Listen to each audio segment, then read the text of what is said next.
నన్నయ్య రాసిన కావ్యమాగితే తిక్కన తీర్చెనుగా,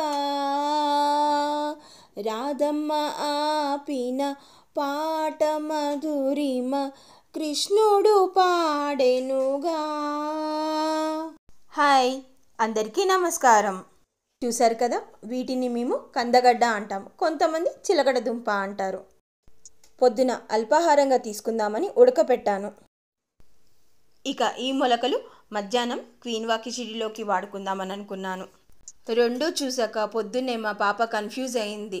కందగడ్డ తింటానని కాసేపు, లేదు మొలకలతో చాట్ చేసుకుంటాను, సలాడ్ చేసుకుంటానని కాసేపు. ఇంకా నేను ఎక్కడ డీటెయిల్గా వీడియో తీస్తాను అని చెప్పి వద్దమ్మా అంది. లేదులే వీడియో తీయను, నువ్వు అలా షేక్ చేసుకుంటున్నావు కదా, అలా మిక్స్ చేసుకుంటావని చూపిస్తానని చెప్పి వీడియో తీశాను. మొత్తానికి తన కన్ఫ్యూజన్కి తనే క్లారిటీ తెచ్చుకుంది.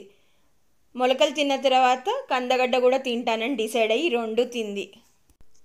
ఈ కన్నుకి ఏ స్వప్నమో ఏ రెప్పలైన తెలిపేనా, ఏ నడకది ఏ పయనమో ఏ పాదమైన చూపేనా. తనని స్కూల్కి పంపించాక నేను కూడా బ్రేక్ఫాస్ట్గా కందగడ్డే తిన్నాను. అవి తింటుంటే ఆ ప్లేట్లో ఉన్నవి చూశారు కదా, ఆ 3-4 పీసెస్ తినగానే ఫుల్గా అనిపించింది. ఈసారి ఈ క్వీన్వా కిచిడి ప్రిపరేషన్ ఎలా చేశానో నెక్స్ట్ వీడియోలో ఫుల్గా పెడతాను. కందగడ్డ తినేటప్పుడు స్టమక్ ఫుల్గా అనిపించింది, కానీ తర్వాత లంచ్ కోసం ప్రిపరేషన్ చేస్తున్నప్పుడే మళ్ళీ ఆకలి అనిపించి చిన్నగా ఒక 2 ఎల్లకి బనానాలు తిన్నాను. సో ఇదండి ఈరోజు breakfast, mid snack and lunch story. Thank you for watching. Okay, tata, bye bye.